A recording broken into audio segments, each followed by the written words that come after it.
Hey guys, welcome to the workshop, and today we're going to do another Christmas project. This time we're going to use pallet wood, and we're going to probably have to use some advanced tools, so stick around.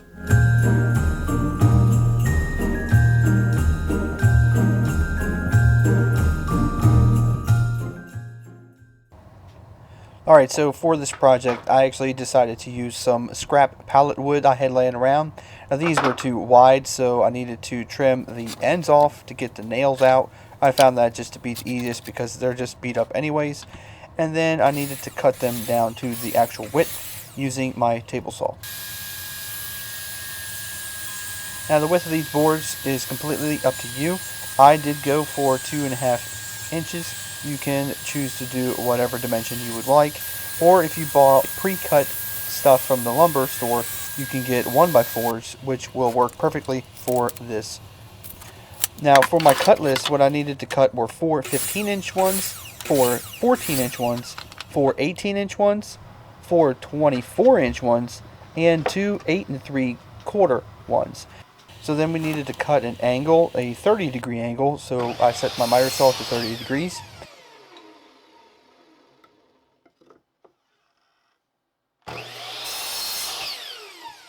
And then for the next angle, we needed to cut a 60-degree angle on the opposite side of each board.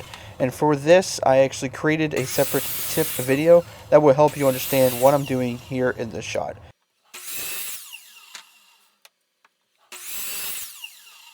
And this is what your final result would look like.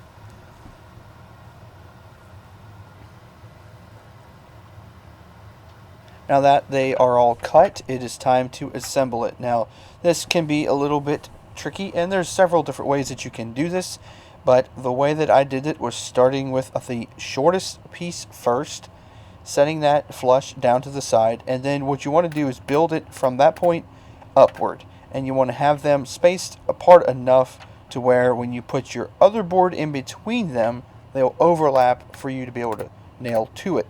And that'll make a lot more sense as you see what I do in this video, like right here. And you can tell that these extend past the bottom. Those are going to be perfectly fine because our shortest piece goes in the middle at the very end to allow it to kind of look more like a tree trunk.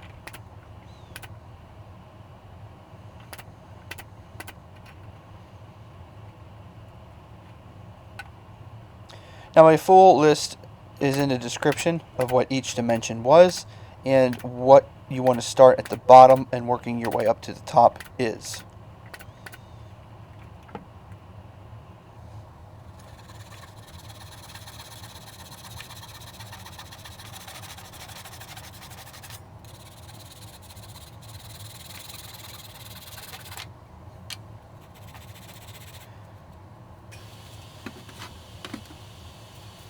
Now here's where we're adding the smaller piece, and they're just basically fillers in the back, just so it doesn't look so empty right there, and it kind of gives the effect of a trunk.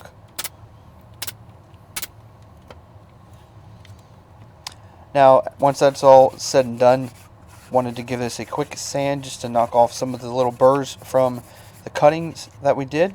Didn't want to go too smooth, want to leave that raw edge. And then I spray painted it. I wanted to not really fully paint this thing to where it was completely covered and you didn't see the wood through it. I wanted to kind of give it a snowy effect, and then I put a little bit more of an edge on some of the leading edges on the top. And there we have it, all done. Just a little bit of a white haze to give it a snowy look. But these are so customizable. You can cut these whatever you want to cut them. And it turned out really good, and I'm very happy with this project.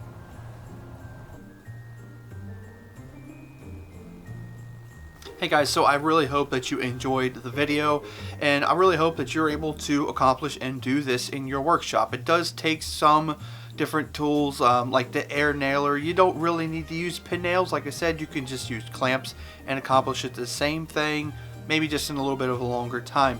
But thank you for watching this video, and I really hope that you have a very Merry Christmas. I'll see you next time right here in the workshop.